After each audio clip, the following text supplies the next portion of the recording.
Good evening. If we could call this meeting to order. If we could please start with a moment of silence for prayer or reflection.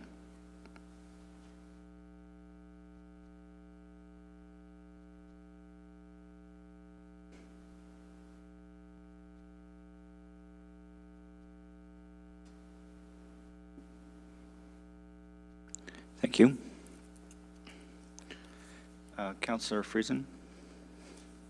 Your Worship, I just wanted to, before we start, I wanted to make sure that a couple of festivals were recognized. Since the last time we met, such a short time ago really when you think about it, Medicine Hat has experienced Jazz Fest, one of many long-standing, extremely fantastic event, and I want to make sure that we recognize all those folks who were involved in that wonderful job they do on behalf of Medicine Hat. You know, everyone has different tastes. And so jazz may not be for everybody, but oftentimes there's another festival that is for them. And when you add all these things up and consider them in the whole context of a community, I think we're really well-rounded, and we have such a strong cultural component here. The other one is Canada Day, and I see John up there in the audience, and I know how hard you work and your team of people on Canada Day, another fantastic event. We were standing on the hill singing "O Canada" and cheering when the fireworks went, but the hundreds of volunteers and the hours and hours of fundraising and work that you put into it is so well appreciated. And I haven't seen your numbers this year, but you get the most people out, families and everyone, to enjoy Canada Day together, and I'm really proud to live in the community where we have those kinds of celebrations, so thank you. Thank you.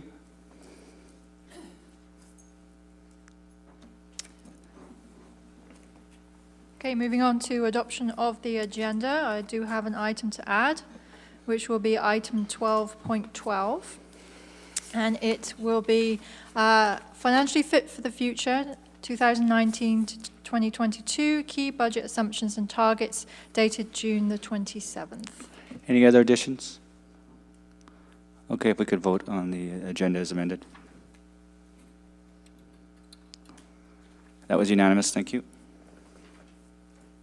Next, we have adoption of the minutes. Minutes from our last meeting on June the 18th. You'll find item 3.1, page 4.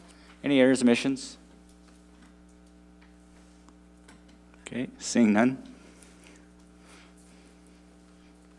Moving on now to presentations. We have the Alberta Municipal Benchmarking Initiative on transit, and we have Dennis Egert here and Howard Snodgrass, who are also here as acting commissioners tonight. Welcome, Dennis. You have the floor. Thank you very much, Mr. Mayor and members of council. This is going to be a bit of a tag team today. I'm going to introduce this report. So the first few slides are my area, and then I'm going to hand it over to my colleague Howard Snodgrass to present some of the results of this benchmarking study. So we are participating in this initiative. It's the Alberta Municipal Benchmarking Initiative. This is the 8th report that's been completed, and this is the transit report. Just a little bit of background related to this initiative. This initiative is funded through municipal affairs, through the Regional Collaboration Grant.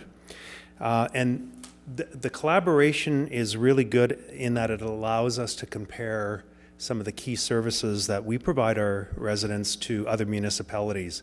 And not only to other municipalities, but also to our own services in previous years. One of the reasons why we do benchmarking is it helps us tell our story in Medicine Hat. And this is the performance story. What makes us unique compared to other municipalities in Alberta? Is it the geography? Is it the weather? Is it the population? And every municipality has a slightly different story when you compare services.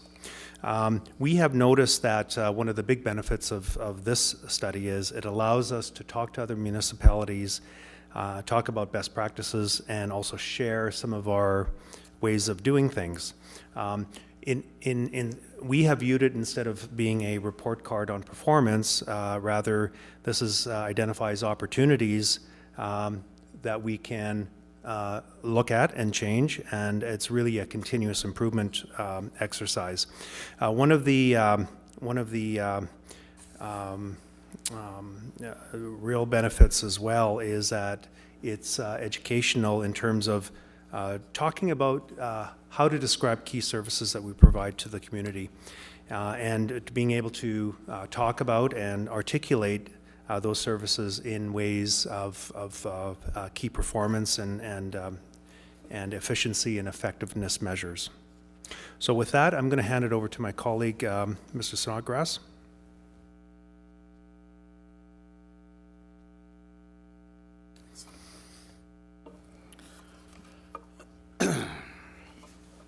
Thank you, Dennis.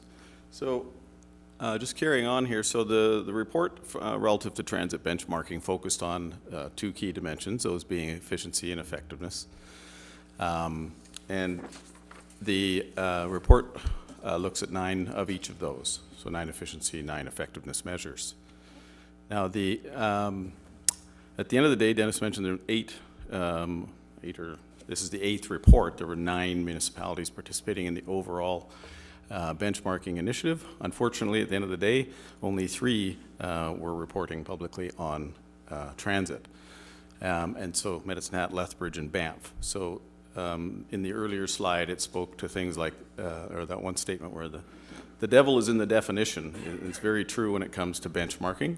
And one of the most difficult challenges is getting agreement across multiple municipalities about what are we agreeing to define this as, or what are we agreeing to define is in this cost bucket? Is it indirect costs or just direct costs, or what are all those things? And so those are challenging. I think the good news is this is a good start, and it'll inform improvements as we go down the road with further measurements.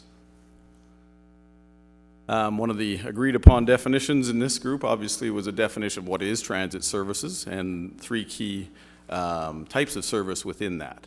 So local transit, or your typical conventional transit might be called, specialized transit services, and then regional transit. For both Medicine Hat and Lethbridge, local and specialized transit services are provided. For Banff, much more of a regional and a local perspective, but no specialized transit.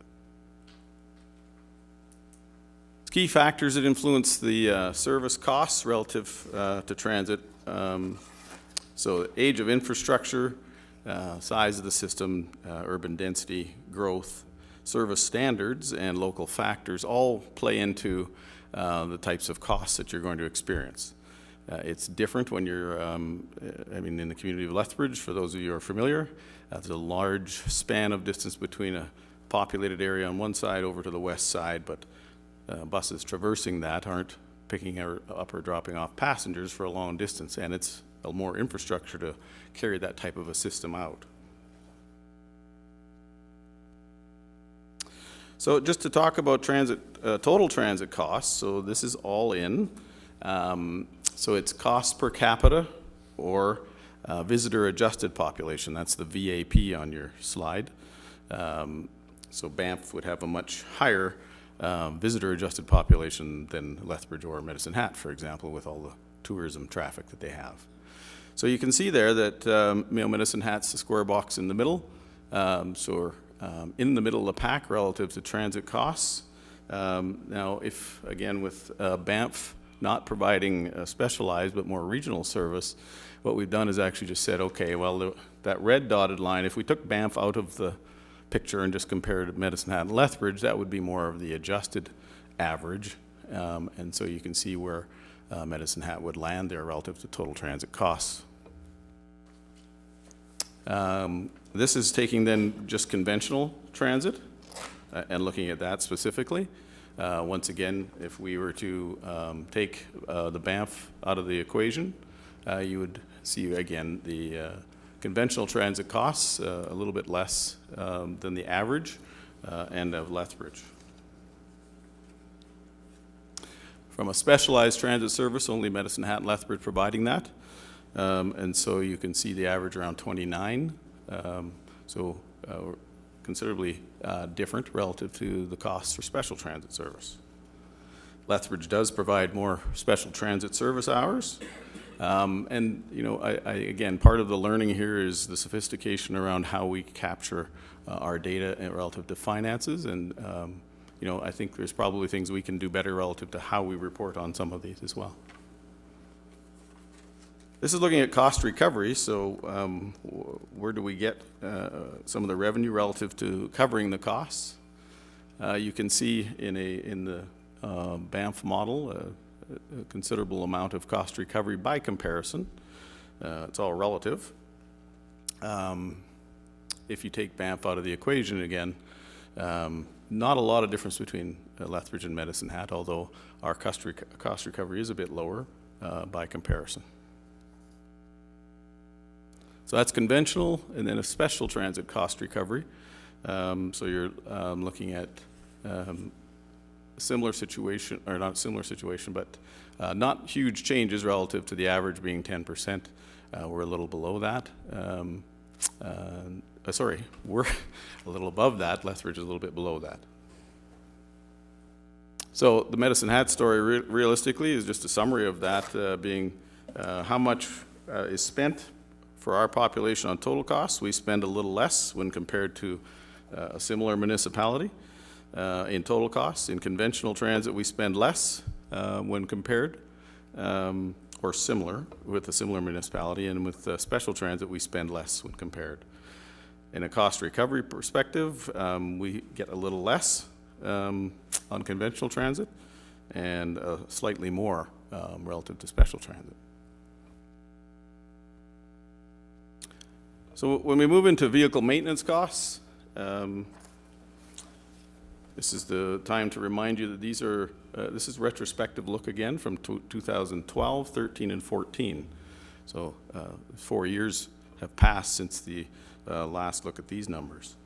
But you can see here pretty clearly that you know, our costs are right up there relative to maintenance in that time frame, and certainly above the average overall.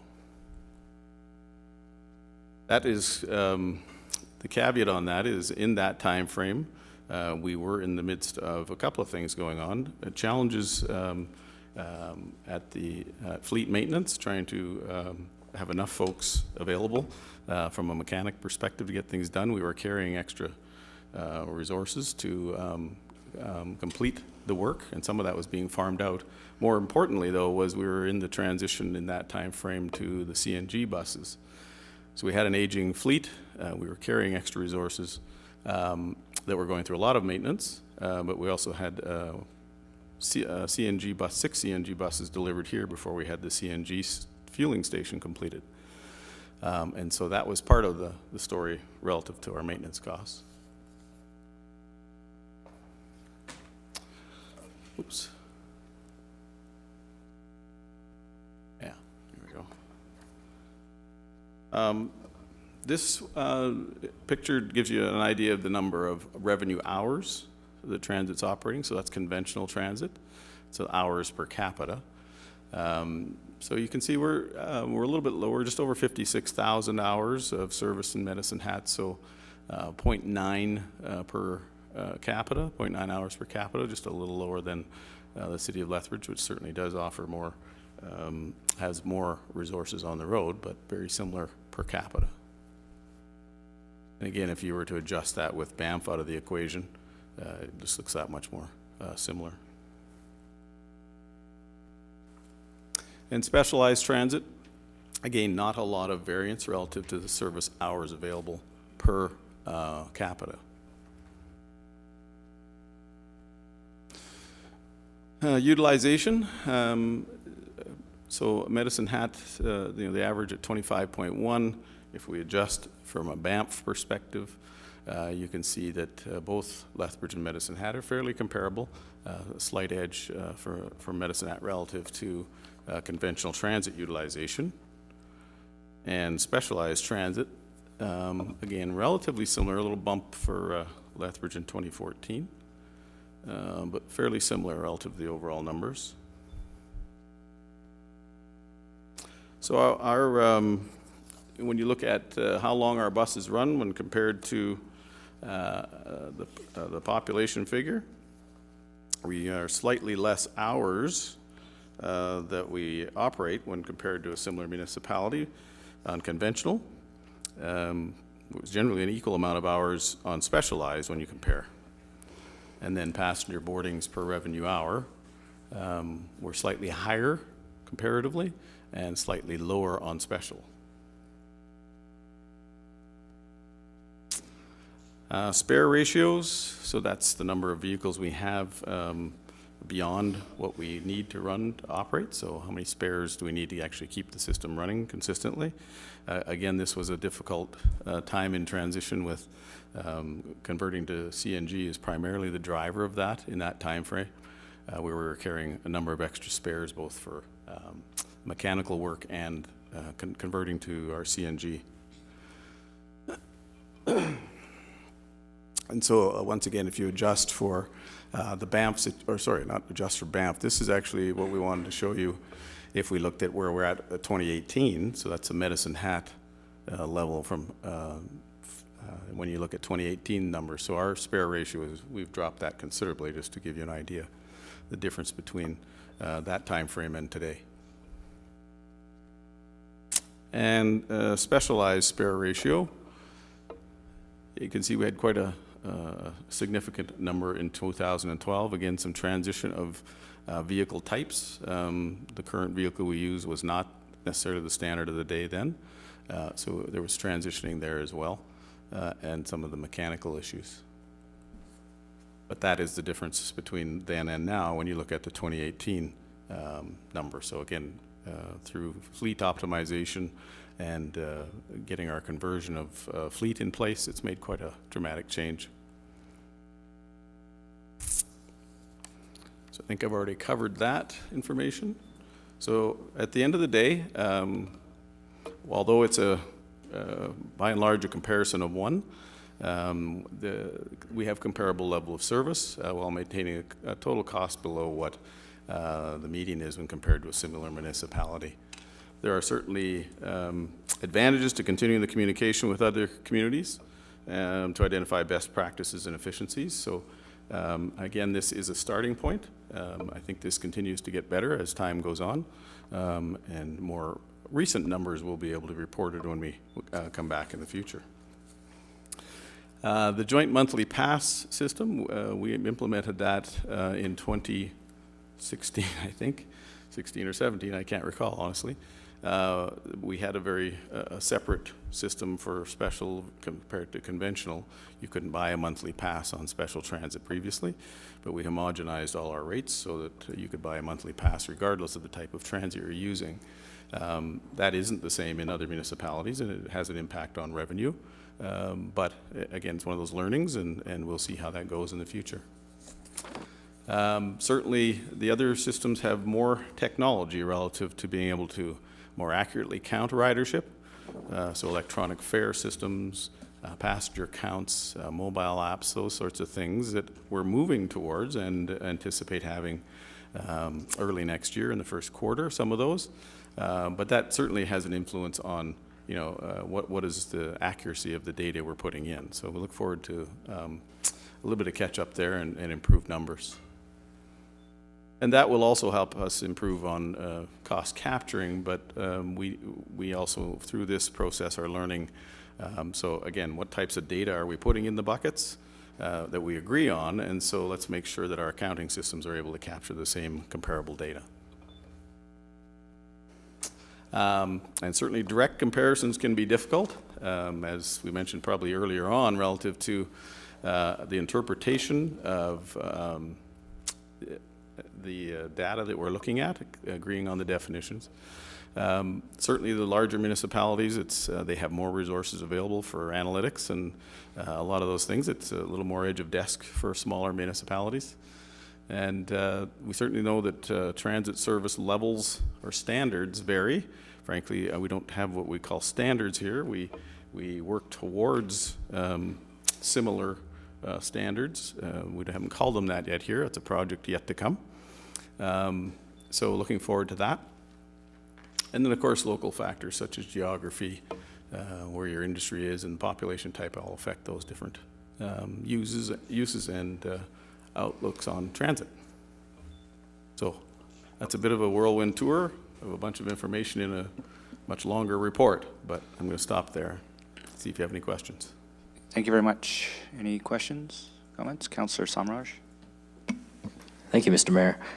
I had a few questions about the future of transit benchmarking. You mentioned that the main challenge was trying to agree on definitions there between the two municipalities or three.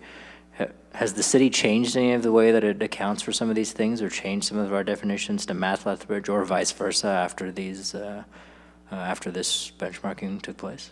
Well, we haven't yet, but certainly there's some learning there relative to a little closer, or I shouldn't say closer, examination of financial data, but the way in which we track our financial data, so we can actually extract a better outlook between special transit and regular, for example. That's all in typically one budget right now. We may have to do more to separate the costs for those two, as an example. If I may. And the other part, I realize, is this all part of the initial grant that the city received to take part in this benchmarking? And I was just wondering about, once again, the future years of this. This looked at a 3-year period. Are we looking at the next 3-year period already ongoing? And will that report be ready anytime soon? Okay, so to your first question, yes, this is a result of the original grant. So that's where this report comes from. And the work on a future report is underway. Currently? Yeah, currently underway, yes. Okay, thank you. Thank you. Any other questions or comments? Councillor Dumanowski? Just briefly, thank you, Acting Commissioner Snodgrass. When we looked at these benchmarking, stories, it really can inform us if we choose to be informed by it. One of the things I'm thinking a lot of the public will find interesting in this report is that we are very much in line with our major comparable. I think a lot of the conversation that happened at the election time, and of course after that, before as well, maybe even highlights some of the findings in this particular report. Not to suggest the other ones weren't as interesting or as important, but I have to say I think that as much as the public will find them informational, I do as well. Having been here a while, it is an opportunity to kind of do a deep dive as an organization. It is an introspective kind of view of things, and if we can identify the terminology and the apples to apples comparison, there's a tremendous value that obviously we can get from these kinds of reports. So I'm pleased that we haven't seen any significant bumps one way or the other to our advantage or disadvantage in comparison to Lethbridge. Having said that, having said all that, we still have an exercise of looking for efficiencies and trying to maintain the best practice in transit services, knowing that we will have bumps and valleys in the process, but we have to be prepared to and resolved to make those changes and respond accordingly. So I just overall want to thank you for informing us today. And if it's a fair question, when I receive a report of any kind, I always imagine there's at least one immediate takeaway or one immediate aha moment. Is there one in this report for you? Well, I think the immediate takeaway is it's a small sample group, and I wouldn't read too much into it. The reality, though, is that it's a great start to a process I think is actually, in the long run, will be extremely valuable. Again, we're looking at numbers that are already 4 years old, but the devil's in the definition, and as we get some of those things pushed aside, I think you're going to see more value out of these types of reports in the future, especially in the world of transit that's affected by an awful lot of other factors these days, not the least of which is technology and rideshare and those sorts of other systems. Thank you. Councillor Turnbull? Thank you, Your Worship. So the comments I'm going to make are not to you personally, but I'm not a big fan of benchmarking because, number one, information we were receiving is 4 years old. For me, I wonder if that's even relevant in 2018. And as a city, I do think the one important thing we did see is that we operate our transit system about as cost efficient as Lethbridge does. But the whole point of offering any sort of service is what's the level of service we want to offer. And so you talk about getting more information through data. That we don't have the electronic information that some of these cities do. But for hundreds of years, we've done things without electronics, and it's a very simple means for bus drivers to mark on a little sheet of paper how many people they picked up on that route in that hour. So when you try to compare, should we run half-hour routes, should we run 1-hour routes, 45-minute routes, how many people are taking the bus in those times? And that, for me, tells you the kind of service level that we have to attract. So everybody wants and expects our city to try and get the best possible service we can for the lowest possible cost. So for me, benchmarking is not my cup of tea. I'm a big guy for value for money audits. People can argue that up and down. Some will make a good case for it. Some will make a case against it. That's where I've seen it work for us in our city. And the thing that I dislike about the benchmark is there's nothing in there that we can put and use to make sure our system is even better than it is today. The costs are good, I get that, but we still, we just went through a horrendous last year, this time, when we brought in a consultant and we tried to save a lot of money, and the system was flawed. So you're right, council instructed us, you guys to do that, but at the end we have to look and say, can we operate this system better and still provide the service that people expect? So I think there is information we can use, even though we don't have the electronic ability. There's an old-fashioned, we used to call it perpetual inventory system. You just mark it on a sheet. Oh, 3 people went for that whole hour on that route, but at 10 o'clock, 22 people went. So now you can start to make assumptions, I would think anyways, from my experience. But thank you very much. I think the report is, you did a good job of presenting it, but that's my comments. Thank you. Thank you. Councillor Samraj. Thank you, Mr. Mayor. I just wanted to touch on a comment that Councillor Dumanowski made about one of the takeaways, that the city should be happy about where we rank in this report. I guess I would be careful about reading too much into this.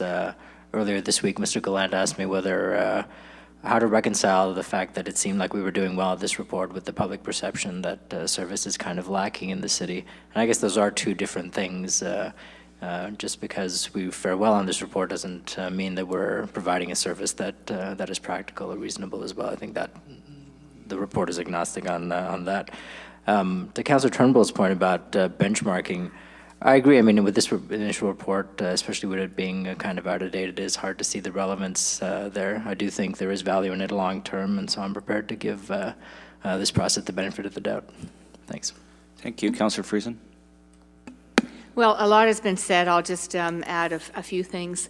You know, when you look across the province, in fact, the country, over the last several years, we may have felt like we in Medicine Hat were wrestling with transit especially hard. But when you look around you and you read about what others are wrestling with transit, it helps put in perspective the fact that this is not only our community.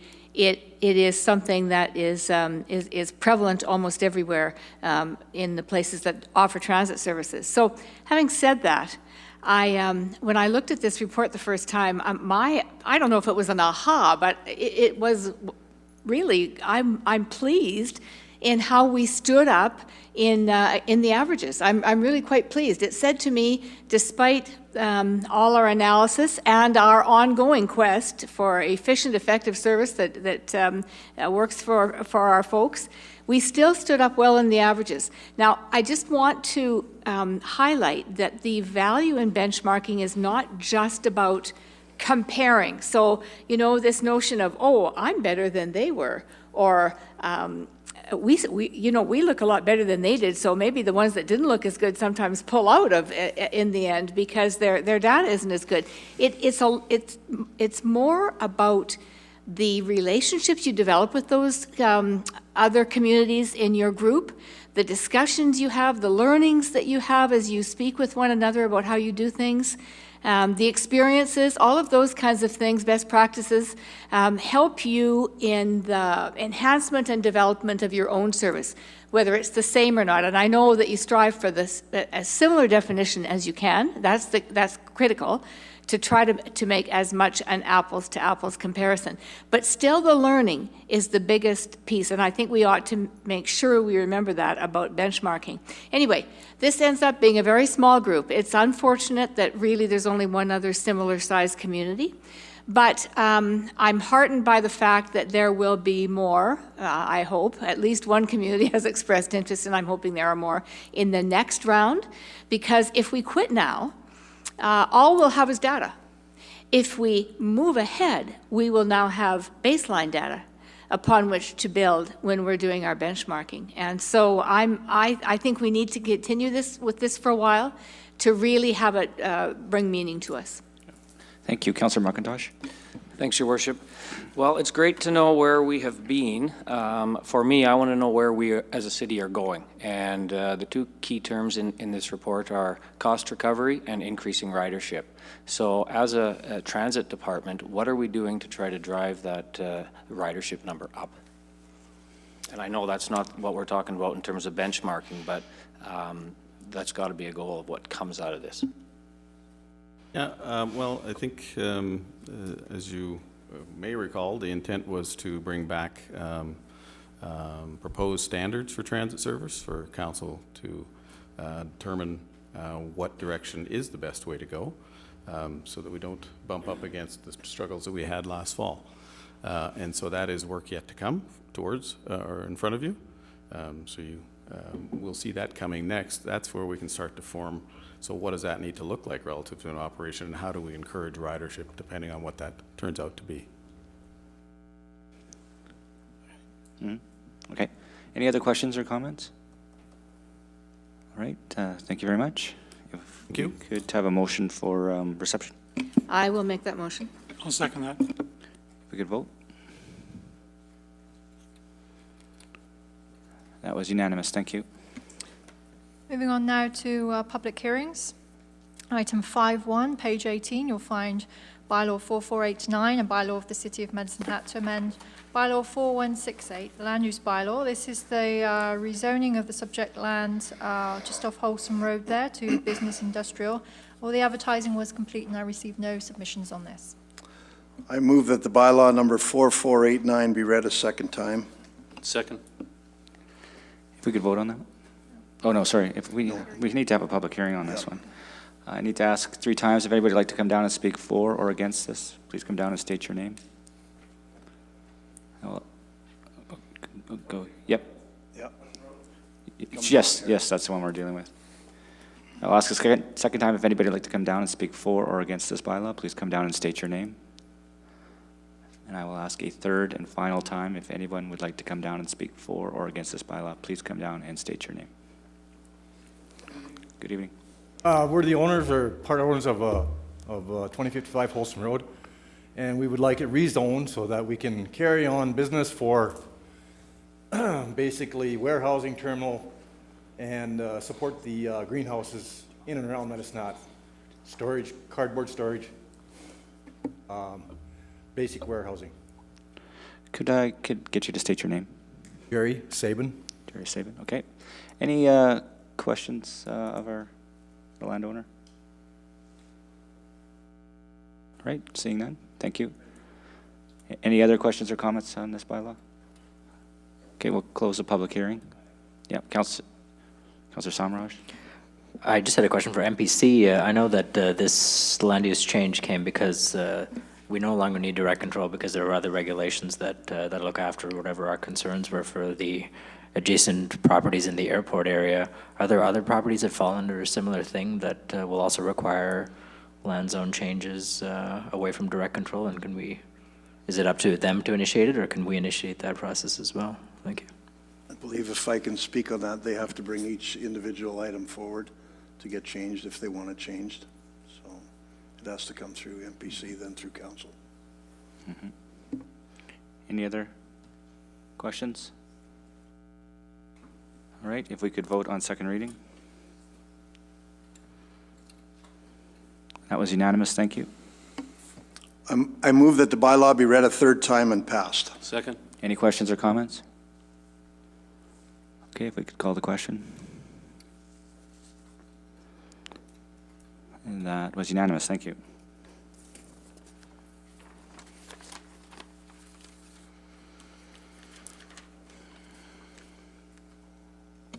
Moving on to reports. Our first report's item 6.1 on page 26.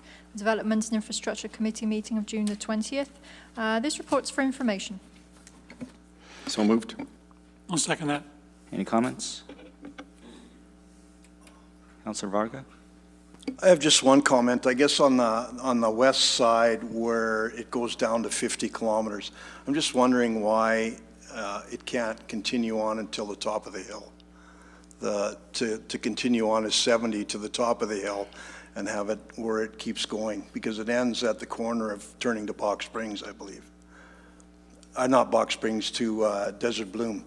And then after that, it's 50 from that Desert Bloom corner to the top of the hill, where there really isn't a whole bunch of things there other than one greenhouse entrance on the right-hand side, unless it's for sound, maybe for the people that are in Desert Bloom, but they do have a big wall there that can buffer that sound and make it go over top. So I'm just wondering why it stopped at that point of the 70 rather than going right to the top of the hill. Councillor Dumanowski, if you want to.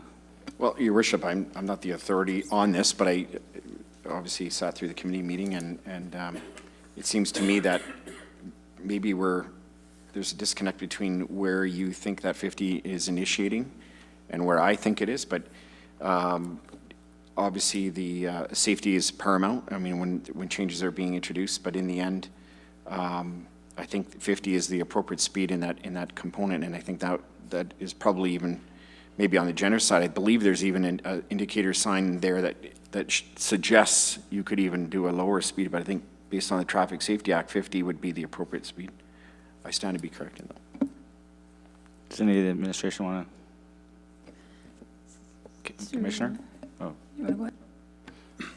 Through the chair, thank you. There's a number of technical components that go into the recommendation. One of the primary ones is how many access points there are to the road. The transition from 70 to 50 is right at the point where there's a driveway to that greenhouse on the north side. There's also there's a change in elevation there.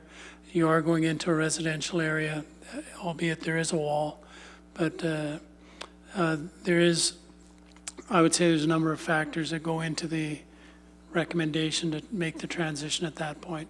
You're also moving into a curve, and there's a speed transition zone. You don't go up to the curve and then go to a 50 there. You want to provide ample warning to be able to slow down so you can take that curve safely. Yeah, CAO.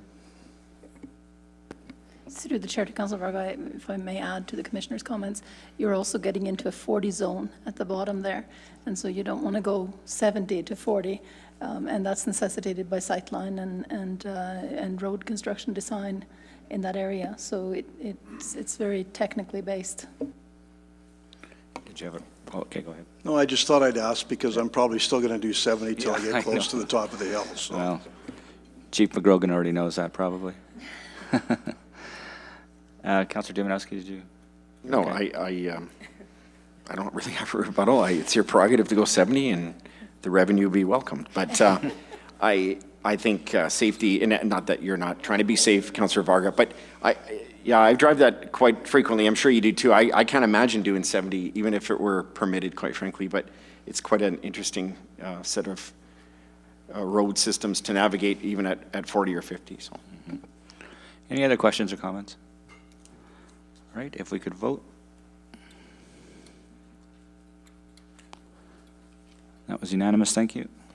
Moving on to our next report, item 6.2 on page 33, Energy and Utilities Committee meeting of June 21st. And this is the NGPR Growth Strategy for Information. Could I get a motion? So moved. Second. Any questions or comments? All right, if we could vote. That was unanimous, thank you. Item 6.3 is on page 37, the Administrative and Legislative Review Committee of June 22nd. This is the public participation policy for adoption. Move reception and adoption as the case may be. I'll second that. Any questions or comments on this policy for adoption? Councillor Friesen? Just briefly, if I could, you'll see on here for adoption, the public participation policy. It's important, I think, to note that the amendments to the Municipal Government Act require that municipalities have a public participation policy. What you have before you tonight is the culmination of a lot of work done primarily by corporate communications, but our team as a whole, and really allows for a wide scope and diversity of ways of consulting the public on various matters. But I think the essence of it is to say to folks, we won't be always making decisions in isolation. We are committed to listening to you. Councillor Dumanowski? That comment by Councillor Friesen gave me an opportunity to reflect on a comment I wanted to make, but I think it basically solidifies exactly what was said. We have an obligation under the changes with the MGA to include a policy, but when I looked at this, I know when the committee did, it dawned on me that we have great consultation.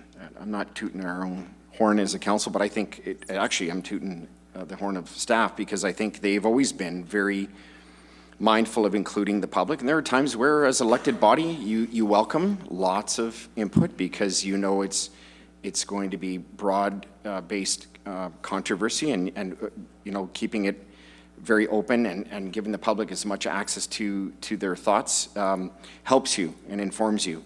There are times where you feel, honestly, less willing to do that, because it's less about getting their input, and it's more about informing them or giving them a sense of what is coming, what's looming. And I think the struggle of every municipality is to trying to find that happy medium. But as it indicates here, open houses, surveys, focus groups, in-person meetings, advisory boards, I think everyone in this room and in TV land can attest to participating in some form of that.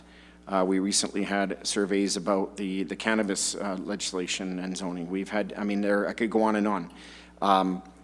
It doesn't mean the public is satisfied with those processes unless we meaningfully include that information in some kind of report or output of communication. But I guess all I'm saying is this is solidifying what we must do, but I believe we've had great practice in that, and we've come a long way. I will say we've come a long way, and we've had lots of outside groups over the years move us in that direction, and not as a criticism, but the chamber has been a good one. I mean, they're very vocal, and they're very good at challenging councils to look at those kinds of things. And again, I think over the last few years we've come a long way, and I'm hopeful that we will continue to do a great job and even a better one. Thank you. Councillor Samraj? Thank you, Mr. Mayor. Yes, recently the MJ has changed, and so now required to have a public participation policy, as we are now required to have a councillor conduct policy as well. I think both the policies that we've passed in the last few weeks, I think they're perfectly fine. I don't like them in principle. I think the provincial government asking us to do that, it just makes, there's just so much more regulation, and when it comes to government here, I think with public participation in particular, it's always great to talk to the public, but there's, I think, one nice thing about this policy is it kind of keeps clear about what we're asking about them and the different things.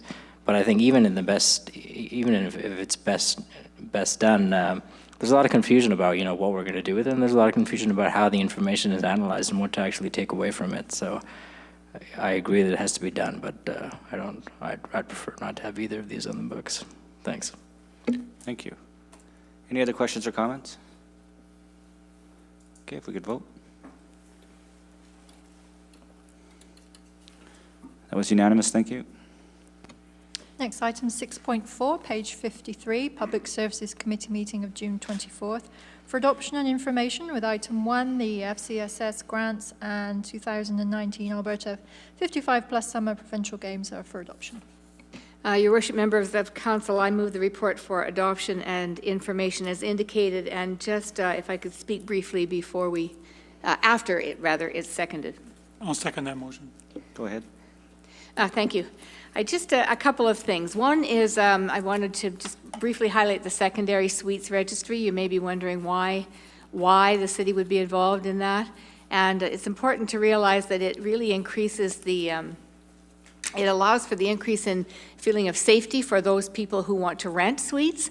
And I would suggest that it also allows landlords to know that they can meet the requirements of being on the registry, which really makes them accountable as well. So that's a great initiative, and more have been signing up for that.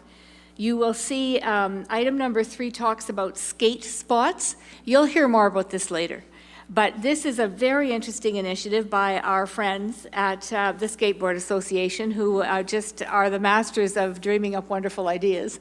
And they've been aware that some of the tension that arises when skateboarders are performing their art, I'll call it, in places where it's fairly public, and there's some tension around it. So they're saying, you know what, let's find some spots, some skate spots, where the boarders can have their art, and yet people don't feel threatened by it, and in fact can recognize it for what it is. So they're going to be doing that with other partnerships in the community, as they always do with Grace, and we'll hear more about that in the future. The other two, quickly, Social Development Advisory Board has come forward with their recommendation on grants, and they've always done a very thorough job. You'll see that there. I hope you can support it. And the last one, I was leaving this till last because it's the 2019 Alberta 55+ Summer Provincial Games. The committee has come forward and asked us to support that, to approve it, in fact, that we host those 2019 games, and that there's a budget amendment funded from council contingency in the amount of $50,000. Now, Dr. Sauer and his team members are here tonight, and I sure don't want to steal any of their thunder. I just want to cover a couple of things that have been raised and allay some of those concerns. One of them is the 2017 Hockey Challenge, and would there still be enough volunteers in the community? And we asked the question of the committee, and they have absolutely no concern about that. In fact, Medicine Hat has such a fantastic group of volunteers, and there are so many of them, and they are so passionate and committed that it just was not a concern. They feel very confident about the volunteer contingent that will be needed. The other one was, well, what about fundraising when we're already going to be doing some fundraising for the other? And again, we were assured that sometimes the audience is different, and most times the audience is very generous and believe in the value of these games. All my years on council, I can't ever remember once when a set of games did not leave a legacy in our community. The amount of it varies, but we see evidence of it across our community through time, and I have no doubt this one will be the same. So I think I've said enough. I hope you'll choose to support this. It's a great initiative. No one can come close to the City of Medicine Hat when it comes to hosting games, and this will be another great one. Thank you. Councillor Varga? I have 3 questions for the different numbers here. The first one is, are we going to revisit or get more information when the secondary suites comes back as to information as to how it's going? Because, I mean, only 150 or 120 of the 550 have actually done something about their suites, or are we going to get more information as we move forward as to how it's going and how the safety part is being implemented? Are we going to get another report? I'm looking to the CAO. I don't know if we're going to get an annual report on this. Through the chair, will certainly keep committee and council informed as appropriate. Okay, thank you. The second is also being part of the Sports and Events Council. Anytime Medicine Hat hosts anything within our community, like you said, Councillor Friesen, there's always a legacy part of it that happens with us. So I think the gesture from the city is always nice to have, but the committee usually works really hard to try and make sure that it's a going concern and that we put money back into the community. And I'm sure that the committee's looking at it that way. I just have to say as a joke that over 55, so that means that some of the volunteers will be actually participating in some of these games, which might deter a few of the volunteer items, but we'll have to get some of the younger community to come out because they will be participating in these 55 and over. I think it's great for that. The last thing I wanted to ask about, can you tell me, just so that I'm aware of it, what is a disaster manager volunteer? What is the role that they play, or what do they do when they get their certification? Do you know what that is? I see that. I think it's great that it's going to happen, where the $9,000 goes towards certification of these people, and I think there's quite a few of them that are going to get certified over. But what is their actual role when something happens within our community? Do you know what that is? So, yeah, I don't know. I'm sure. Through the chair to Councillor Vargas. So when we have a disaster, we always have a huge need for volunteers, whether it's going door to door, appraising people of evacuations, or it's reception centres where they meet and greet and support and help and hand out emergency packages or whatever it is. So there are various types of training available. I don't know the details of this, but I'm assuming it's through Red Cross, so they manage a lot of that kind of training, and it's that kind of capacity building in the community.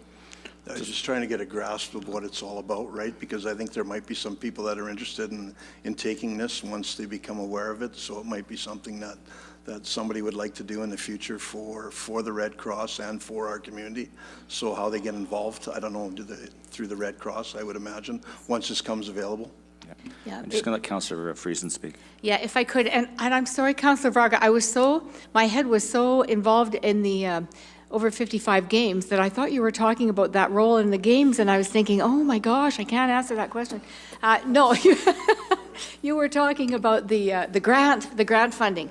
So yes, that is for more intensive training for volunteers. They would go to the Red Cross. They would be Red Cross volunteers. They would be trained in disaster management in a very big picture, broad way. So it wouldn't just be maybe about international disaster or about a local fire or a regional event or whatever.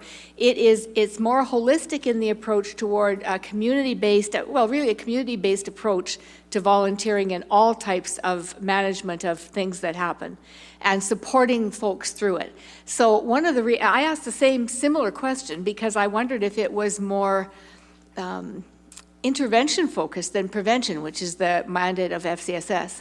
But I was assured that no, indeed, these volunteers are much more of a community approach than a disaster approach, even though disaster is in the name. Okay, thank you. Councillor Turnbull. Thank you, Your Worship. So I too express my thanks for the Alberta 55 Summer Games. There isn't many communities in this province who can pick up canceled summer games and put it into effect in a short pace of time. Now, if you really know Sir Kenneth, he's a well-oiled machine, and so is his committee, and if you ever get a chance to volunteer and work as one of his committee members, you should. I did help out in the Special Olympics and also the Alberta Winter Games, and it is an absolute pleasure to watch this man in operations. So, Sir Kenneth and your committee and all your volunteers, 1,000 people coming here. You talk about economic development. The economists will tell you that every dollar that comes in from out of the city is like $4 being spent within our city of our own citizens. So it will be a huge impact for our hotels, restaurants, malls, stores, downtown, and other areas and recreational. So again, thank you very much. Thank you. Any other questions or comments? Seeing none, if we could vote. That was unanimous. Thank you.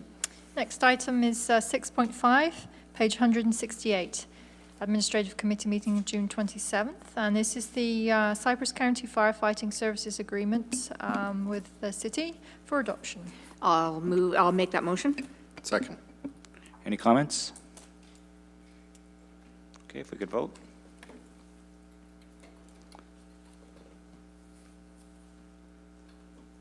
That was unanimous, thank you. Moving right along now to reports for reception. Our first one, item 7.1 on page 179. Heritage Resources Committee meeting minutes of June the 12th. I'll move the report for reception. Second. Any questions or comments? Okay, if we could vote. That was unanimous, thank you. Item 7.2 is on page 182. MPC meeting minutes from June the 13th. I move this report for reception. Second. Any questions or comments? Okay, if we could vote. That was unanimous. Okay, moving on now to unfinished business. This was the item from our last meeting. And in your packet on page 188, you'll find the Financially Fit for the Future 2019 to 2022 key budget assumptions and targets. There should be the item that went for Council's consideration and an extract from the minutes in your package. You'll find that there were 2 amendments to the original motion. The second amendment, which was Councillor Hirsch's, was passed. And so now we are actually at the principal motion, which was to adopt the budget assumptions as amended by Councillor Samaraj. So I'll just read that out. So Councillor Samaraj, seconded by Councillor Varga, move that City Council amend item 2, Financially Fit for the Future, 2019 to 2022 key budget assumptions and targets, to fully offset the loss of annual energy contributions through increased property taxes, which is option 2 in the briefing note. So firstly, I'll need a motion to lift this from the table, and then a motion to vote on that amendment. I will move to lift this amended motion onto the table. I'll second it. If we could vote on that?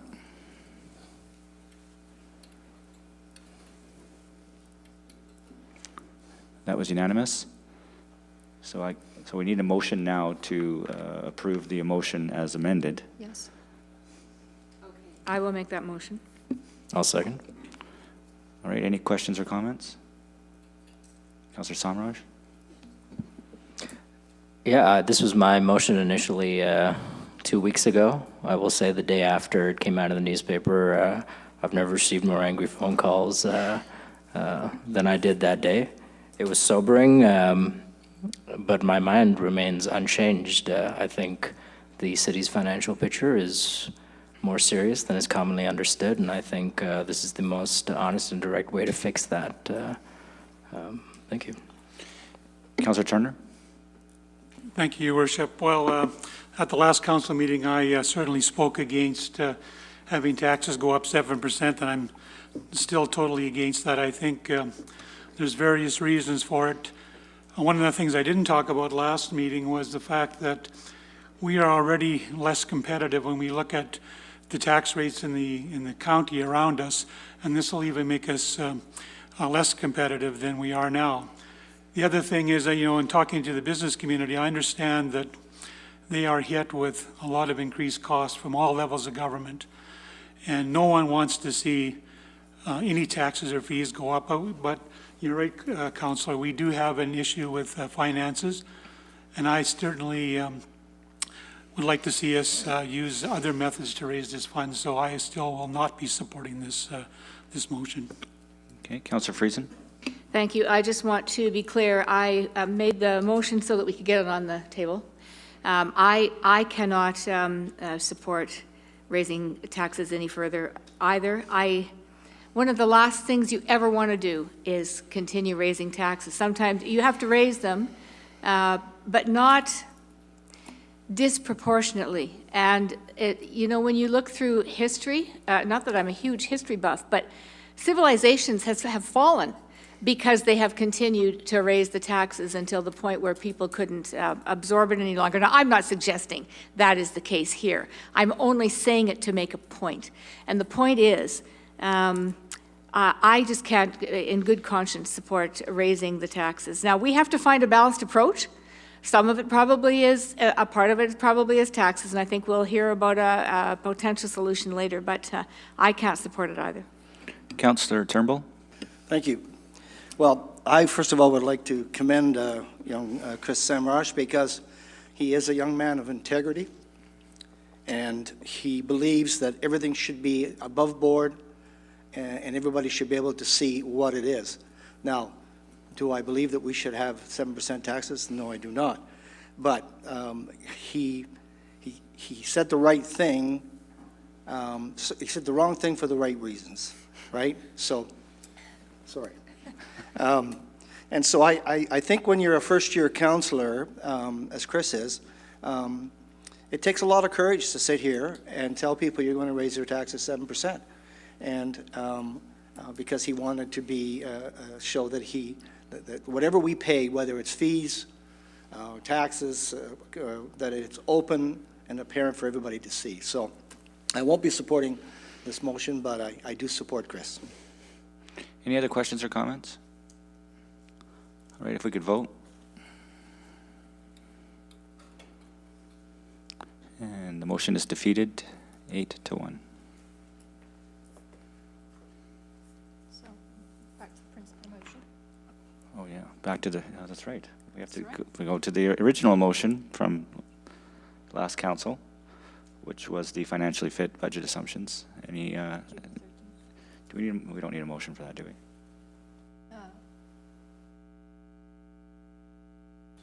This was originally on the table, okay, yeah, because we've, the original motion. Any question or comments on the original motion?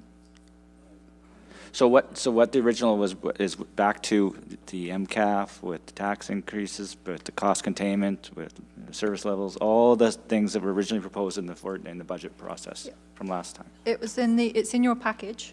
Under the unfinished business, you'll find the actual original item that went, which was the admin committee meeting minutes and the DI, the briefing note from June the 13th. So that was the actual principal motion, was the recommendations in that briefing note. That was amended and offered to be amended a few times, but the original one, yes. Yeah. Nothing about the new business. Any questions or comments? Councillor Turner? Thank you, Your Worship. Just a point of clarification. So what we're being asked to do is vote on the original assumptions with the NCAV in it, correct? Correct. Correct. So if we vote yes on this, that means we're going to vote on all of the things that were in this original. Yes, and the budget assumptions. Okay. So we're not to, there's still another financially fit motion to come later, right? We're all aware of that? Okay, good. All right, any questions or comments? I'm assuming you probably, well, I can't tell you. I'm assuming most of you want to vote no. Yes. Okay, so you go back in your minds to 2 weeks ago and what we were debating on the floor and then about the MCAF and then $2 million in revenue from the MCAF and all those, the budget assumptions that we were dealing with. And then you're all amending them and attempting to amend them. So we're back basically in your minds, it's 2 weeks ago. Correct. And 2 weeks and a day. It's in your packet, page 188, item 8.1. Okay. Any other questions or comments? Councillor Dumanowski. Just briefly, Your Worship, I think we're now wrapping our heads around what we're about to vote on. I will be supporting it. In principle, I did support it every time it came before here, and I believe it is the right course. However, I am cognizant of the fact that it probably will go down defeated, and there may be a compromise position presented. So that's my position. Yes. Any other questions or comments? All right, if we could vote.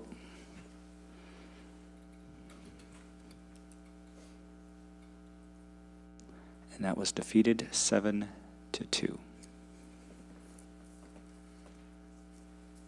Okay, moving on to something far more simple. Bylaws for second and third readings. First one's item 9.1 on page 197, bylaw 4490. A bylaw of the City of Medicine Hat to amend bylaw 3031, fees for tax certificates, information and services provided by the city's finance department. Your Worship, it has said bylaw 4490 be read a second time. Second that. Any questions or comments? Okay, if we could vote.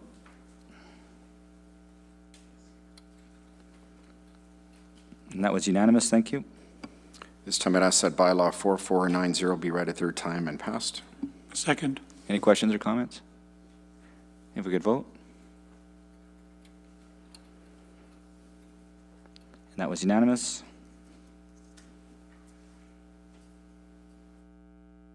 Thank you. Item 9.2, page 199.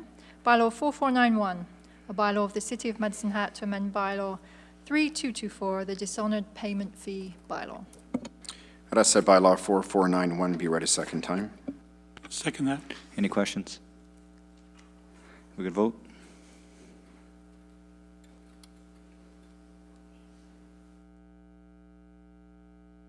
That was unanimous. Thank you. This time I'd ask that bylaw 4491 be read a third time and passed. Second that. Any questions? If we could vote? That was unanimous. Thank you. Moving on now to new bylaws. Item 10.1, page 200. Bylaw 4493, bylaw of the City of Medicine Hat to amend bylaw 4168, the land use bylaw. This is rezoning to neighborhood commercial on 501 7th Avenue Southwest. I move for leave to introduce bylaw number 4493 and that the bylaw be read a first time. Second. If we could vote? And that was unanimous. Thank you. Okay, new business. Our first order of new business, 12.1, appointments to the City of Medicine Hat advisory boards and committees. We've had a few vacancies come open.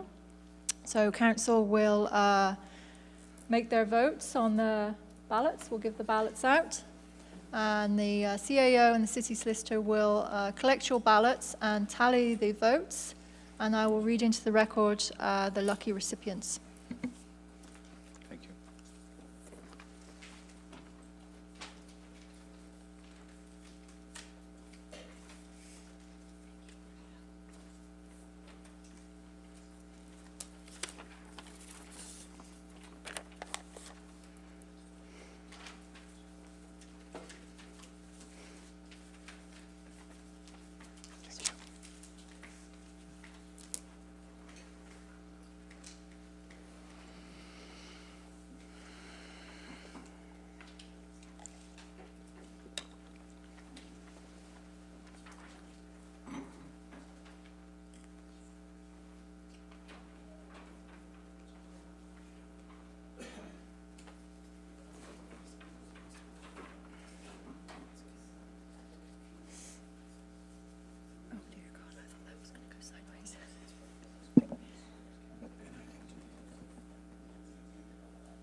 Okay, so the ballots have been tallied, and for the Arts and Heritage Advisory Board, for a 2.5-year term, Peter Mueller.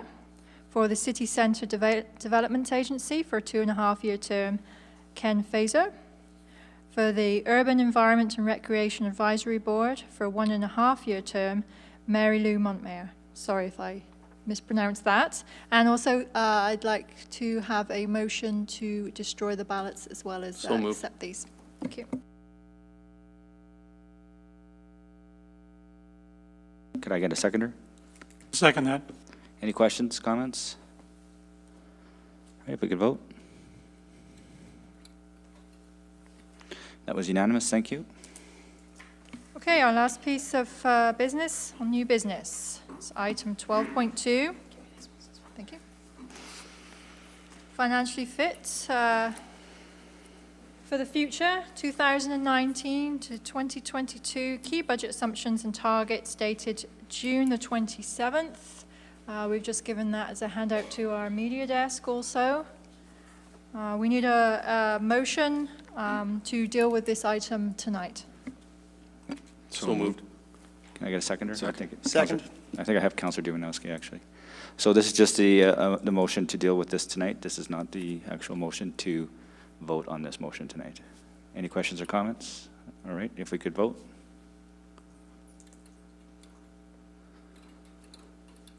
And that was unanimous, thank you.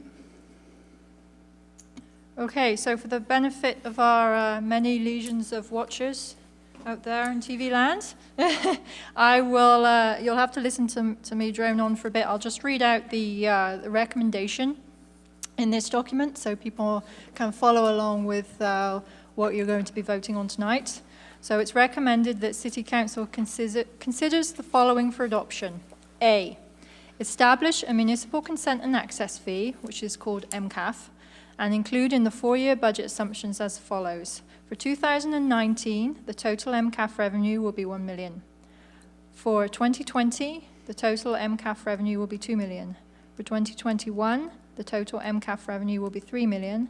And 2022, the total MCAF revenue will be 3 million. B, direct administration to incorporate this fee into the annual utility rate bylaw updates with an effective date commencing January the 1st, 2019.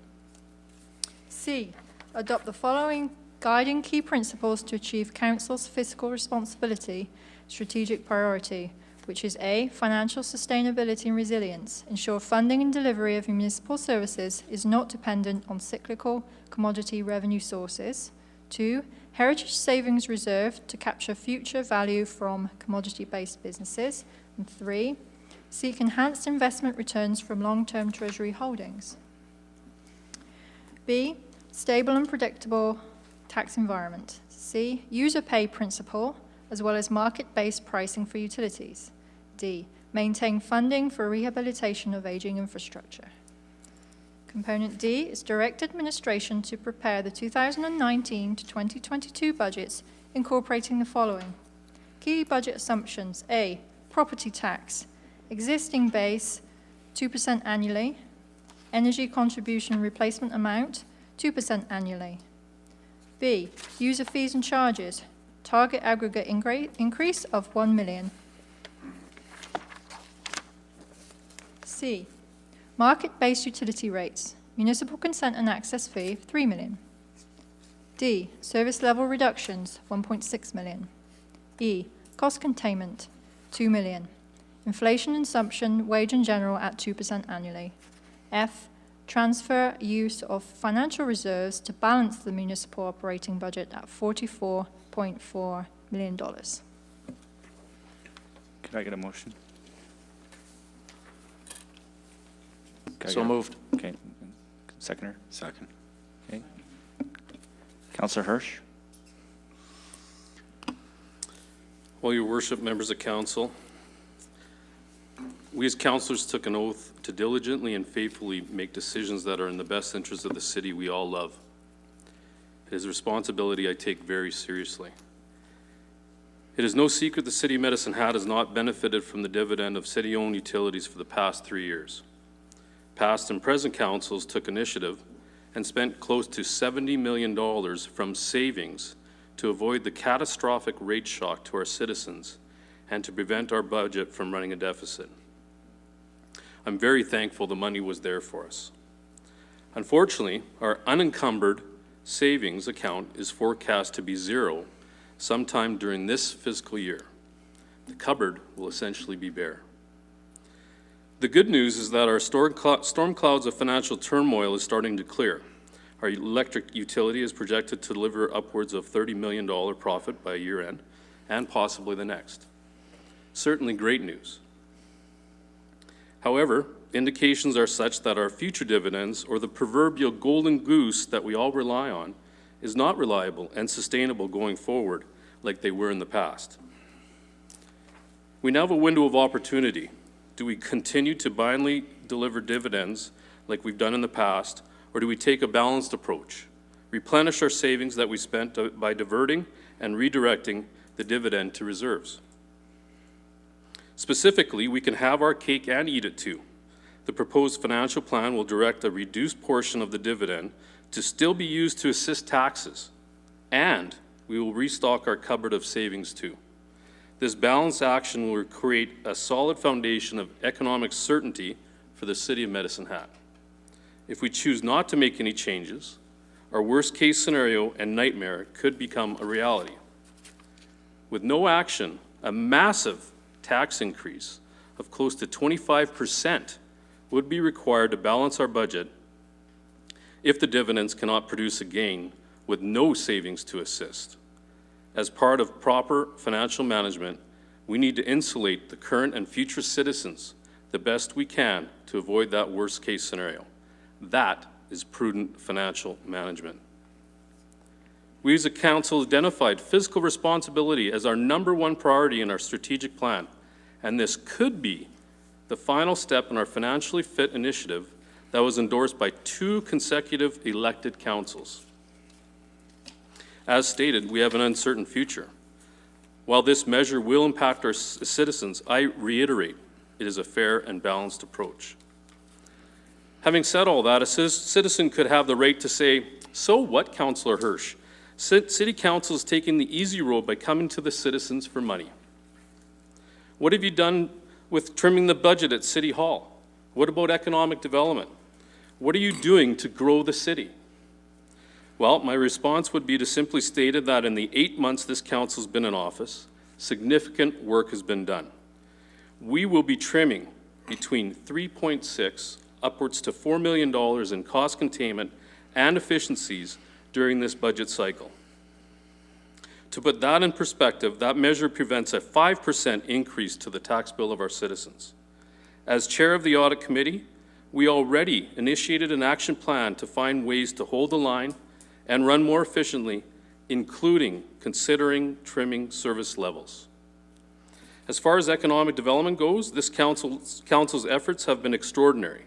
There are many recent successes. Notable developments include Aurora coming to Medicine Hat and Hut 8 cryptocurrency, together providing approximately 500 well-paid jobs that will diversify our economy, provide new employees and companies that will contribute to our tax base, and send a signal to the world that we are truly open for business. The economic development accomplishments have not been seen in Medicine Hat since Harry Viner was our mayor, with the introduction of Methanex in 1975 and Canadian Fertilizer in 1976, respectively. That was over 43 years ago. As you can see, we've taken incredible steps to look for additional revenue and save costs. Unfortunately, though, it's not enough, and we find ourselves today making tough decisions. Coming to the ratepayer and taxpayer is truly the last thing I or this council wants to do. With all that being said, and in keeping with financially fit and the goal of reduction of our city's reliance on erratic dividends, I would like to make a motion to introduce the municipal consent and access fee charge of 3.3% to electric, 2.8% to gas for 2019, 6.2% to electric, 5.6% to gas for 2020, 9% to electric, 8.1 to gas for 2021, and 8.7 to electric, 7.9% to gas for 2022. I would like to direct administration to incorporate the fee into the annual utility rate bylaw update with an effective date of January 1st, 2019, for a period of 4 years with a full review of MCAF at that time. So to put this in perspective, the average household will see on their utility bill a $1.97 monthly increase in 2019, which changes to $3.90 monthly in 2020, $5.83 in 2021, and $5.77 in 2022.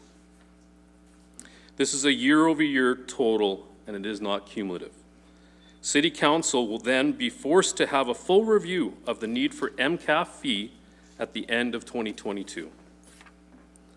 This expiry will force financial due diligence on the Council of the day to determine if MCAF is still required. This motion is an absolutely transparent measure to generate additional revenue to offset the dividend reliance and restock our savings cupboard. I want to reiterate, this is a balanced and necessary measure meant to ensure the City of Medicine Hat is ready and able to support our community now and into the future. It is important to note that even with this initiative, we will still be spending $44.4 million of dividends to assist the taxpayer during these upcoming 4 years. When we achieve financial stability and are confident that utilities will be reliable in their profitability in some form, Council will then be in a position to return our citizens to a full yearly dividend that is sustainable. I am fully committed to that. Thank you, Your Worship. Thank you, Councillor Hirsch. Very well done. Thank you. Any other, Councillor? I just want to make one point of clarification, though. The amendment or the motion that was read into the record, I'm not sure that it's clear that this needs to be reviewed in 4 years. I recognize that you said that in your speech, but it just says establish a consent and access fee in the 4-year budget assumptions. Nowhere in the motion do I see that it must be reviewed again in 4 years. Is it, and maybe I missed it. Because I know that was the intent. Yes, it is, Your Worship. I would like to have I want to it. make sure that maybe that everybody knows that's the intent, that it be reviewed again in 4 years, after 2022. Okay? Right? Councillor Dumanowski? Well, Your Worship, we had quite the debate about this 2 weeks ago, and I appreciate that it was probably appropriate that we took the time to reflect on this, and I think it has perhaps, and I'm hopeful, allowed us to come back with clearer minds and a better target moving forward. Councillor Hirsch said it very well. I obviously am very much in support of this. Our dependency, of course, on this outdated, unsustainable dividend approach that we have lived on cannot continue. One thing is for certain.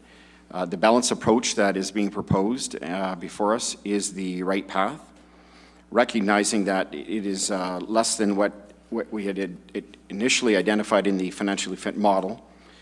It is the initial step of moving into that model of comparable, predictable funding source that is, in my opinion, very transparent because it is commensurate with every other community, every other utility provider in the province, and will be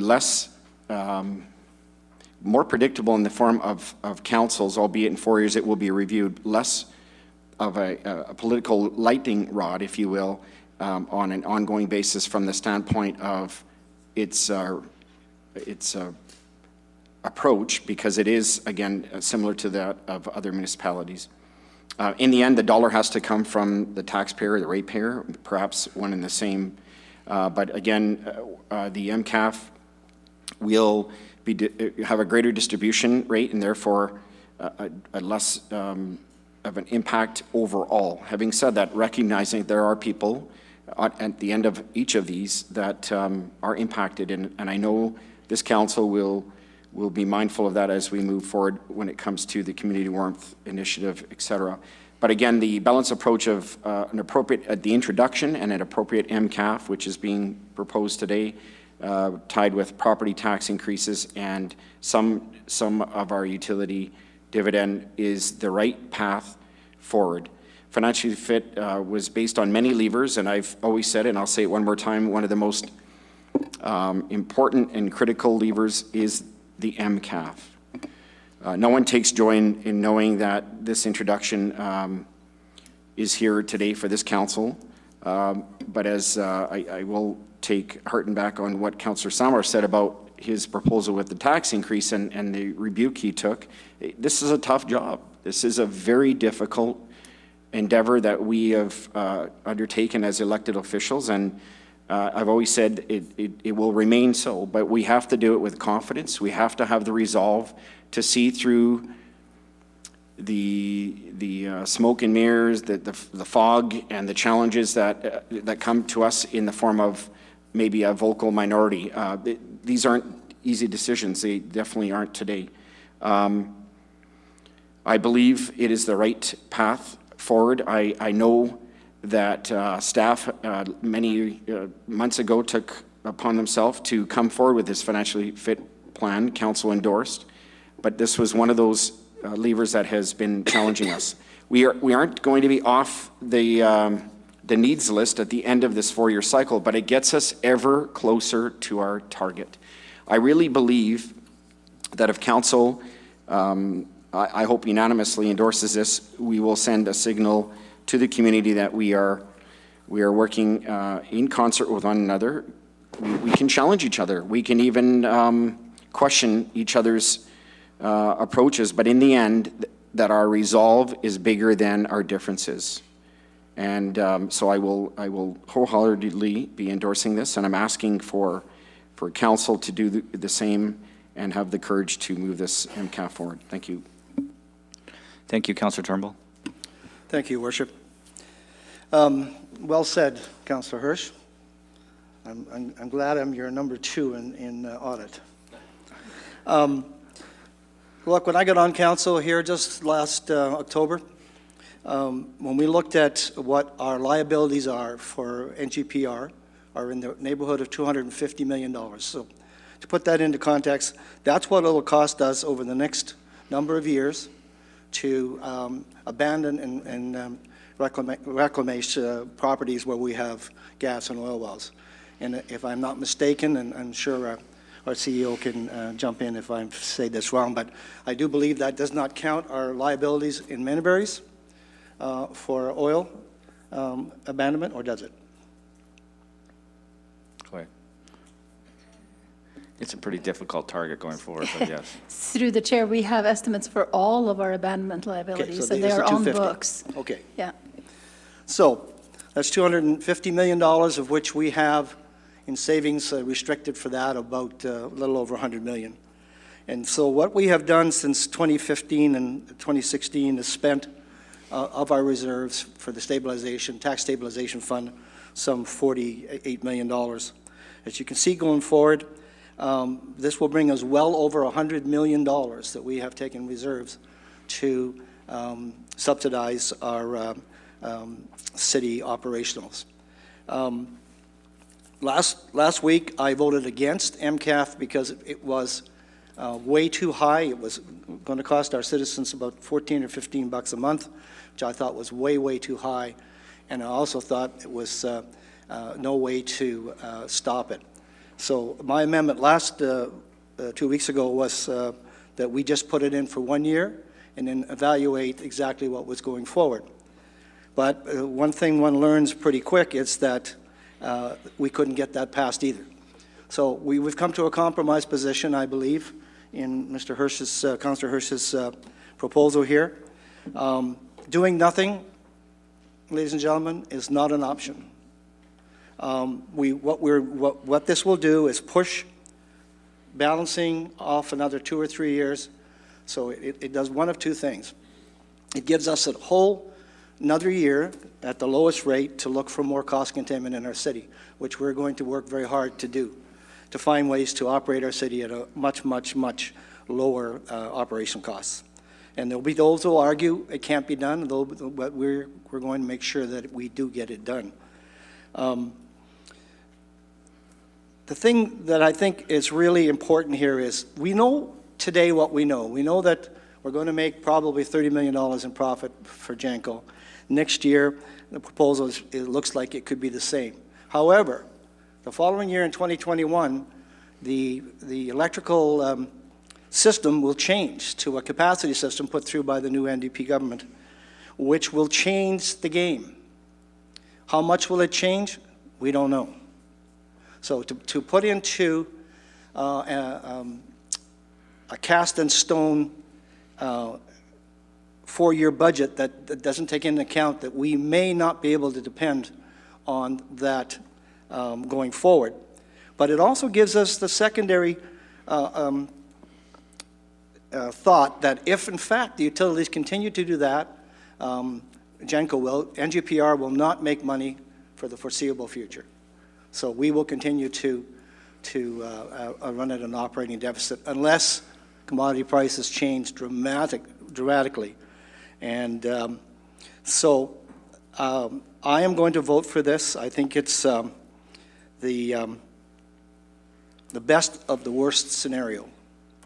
But as I said, doing nothing for me is not an option. So I will be supporting this. Thank you, Councillor Samraj. Thank you, Mr. Mayor. I too will be supporting this motion. 2 weeks ago, I voted against MCAF. I still think that it's not my preferable course of action. I do not believe that the framers of this legislation intended it to be used as a way to generate revenue in the way that we are using it, even though other municipalities use the same licensing fee. However, at the time, I mean, I said, well, while we disagree on strategy, I think most of us around this table are united in our concern about the outlook for the city. Not insurmountable, I might add. I mean, I think we're all still very optimistic about the future, but we do need to deal with this. We do need to deal with this now. Yeah, I'm going to echo some of Councillor Turnbull's comments here. The deficit is our short-term problem, but that actually is the least worrying thing to me. I think if we include our long-term debt and combine that with our abandonment liabilities of $250 million, when we get our future obligations of $571 million, you know, if that was on the books, like I would think is a common sense way to view what our obligations are, I mean, we would be under debt watch and the province would be in here watching us. So, you know, this isn't a problem that we can necessarily solve just by cutting services and money, although that will be part of it. We do need some more revenue. Thank you. Thank you, Councillor Turner. Thank you, Your Worship. Well, I was definitely in favor of the original motion, and I'm certainly in favor of this one. I guess there are times in politics when compromises have to be made to get decisions made, and I thank Councillor Hirsch for a well-presented picture of our finances. And as Councillor Turnbull said, we have to do something. We just can't keep relying on the dividend. We relied on this dividend for a long time, and many things in this city have benefited from that, and many people have benefited by having lower taxes for a lot of years. And we do also have, which wasn't talked about, we have a lot of infrastructure deficit in this community as well that has to be looked after. I think the number is about $1 billion over the next 30 years. So that is also something that has to be continually done. So yes, I'm definitely in support. I would love to see a unanimous vote on this, but I guess we'll see what happens. Thank you, Councillor McIntosh. Thanks, Your Worship. I have been a strong advocate of financially fit going back to when it was introduced in this community a few years ago. 2 weeks ago, I was 100% in support of the full implementation of MCAF, as I saw it as a very important lever that needed to be pulled to continue on taking a balanced approach to solving this problem. I fundamentally have a problem relying on inconsistent dividends or what we have done the last 3 years, burning through cash reserves to operate our city. And that's my biggest issue with where we have been. And the recent discussion of the expected dividend from our electrical unit, while incredibly positive, does not change a thing for me, because it will give us an opportunity to put some money back into the reserves, straighten up the balance sheet a little bit, and this opportunity allows us to fix the missing money that we're going to be dealing with the next number of years. Thank you. Councillor Friesen? Thank you, Your Worship. It's been said well. Very thoughtful comments from everyone. Good presentation, Councillor Hirsch. I appreciate it. As you all know, I've really struggled with this one. I fundamentally do not want to tax people more. It could be one pocket or the other. That's really what we're looking at. But I also know, just like in a household or in a business, you can't take everything out of your savings account and then not put anything back in, because sooner or later you have another cost that comes up, or something happens, and you then have no money at all in your savings account to help you take care of it. And we're kind of in that position now. We're getting a bit gloomy here. I'm not sure the sky has completely fallen here or anything. It hasn't. We have a lot to look forward to. We also have an obligation to the people we serve to make sure that we plan for the long-term future. Not only us, but our children and their children and their children in years to come. And we can't do that without some kind of a savings for the future, particularly in view of the costs we have, but what we're going to continue to incur. And although I don't have a problem with using some of it, this proposal does entail using some of that as we move forward. I can't see any other way to deal with it. So I am going to reluctantly support this because frankly, I hate it. But I'm going to support it because we have to do the right thing. The option of a huge tax increase is absolutely not palatable to me, as I said before. I recognize that the motion talks about a full review in the 4 years, 2022. I can say this, I mean, I'll be the first one. If I see our financial health just looking much beachier, I'll be the first one to say, let's have a review sooner than the 4 years. I can absolutely commit to that. I voted against this last time because I felt it was too high. I just didn't want it at all. I still don't. But we have to do what's right. We've heard from a lot of people. We got a letter from the Chamber. By the way, I recognize the Chamber in the gallery tonight. And I can't disagree with your concerns. We still have to find a way to ensure our financial future. And so this is, I'm afraid, what we are going to have to do. As Councillor Dumanowski said, I like that. I'm going to remember that. We found a compromise position that is going to be palatable to those who are affected, and hopefully our resolve is bigger than our differences. Thank you for that. The other thing we'll do, and I'll be part of bringing a motion forward to put some additional money into our community warmth pot of money so that those who are really seriously impacted, we can have a look at helping out. So anyway, I will reluctantly be supporting this as well. Thank you. Councillor Varga?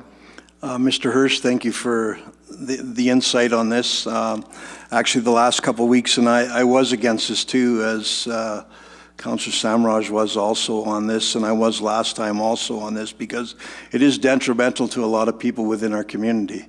But when you see where we're at with our financial situation, and if I could figure out where we're going to be in 4 years, it would be great with that crystal ball to be right there and know that we're going to be in great shape with the electricity and what's going to happen in 2 years, whether we're regulated even more than what we are now, as to whether that dividend's going to come to us is an unsure.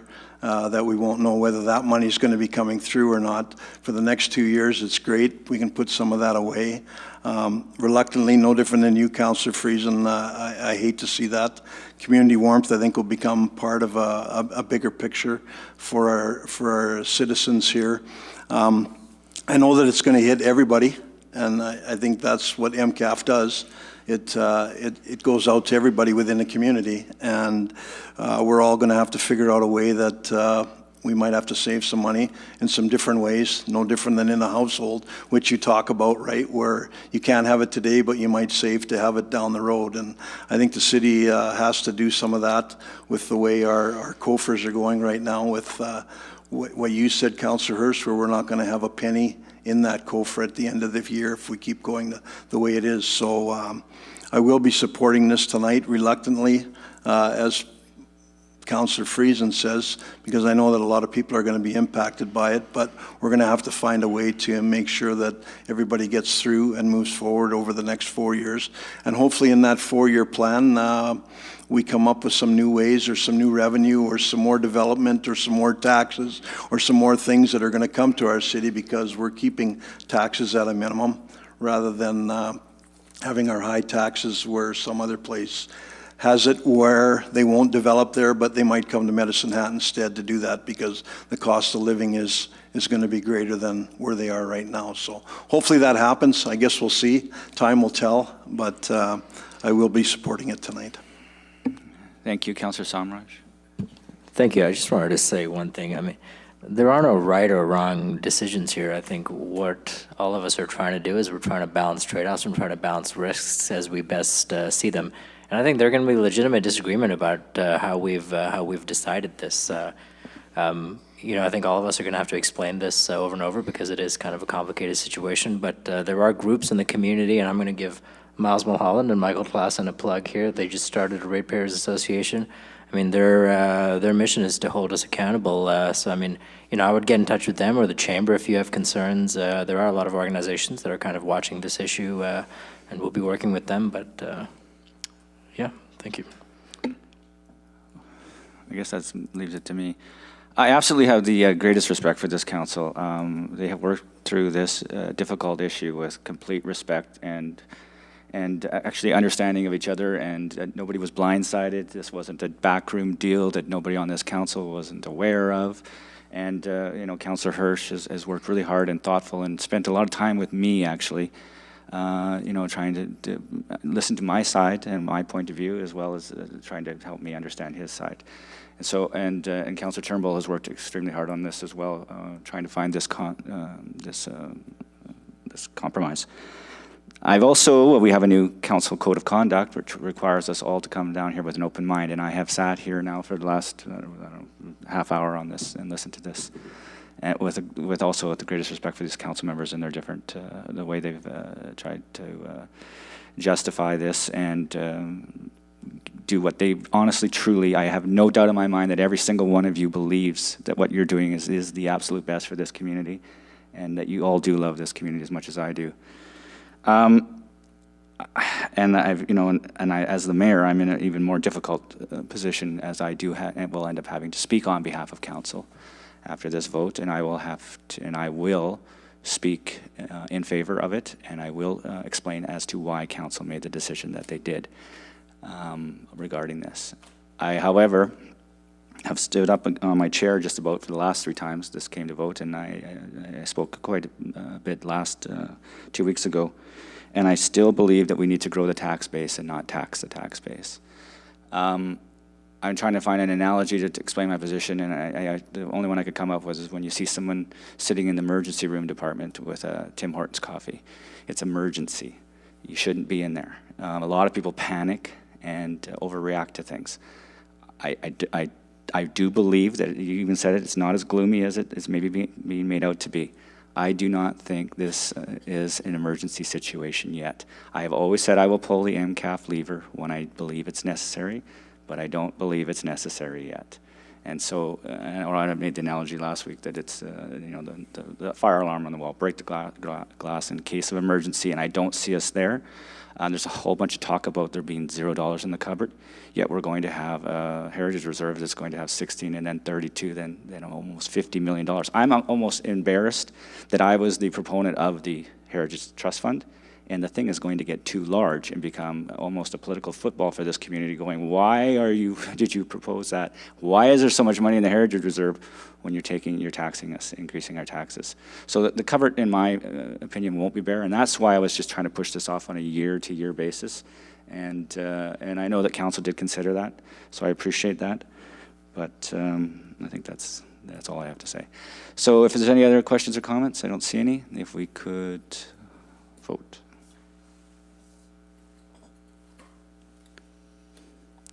And that passes 8-1.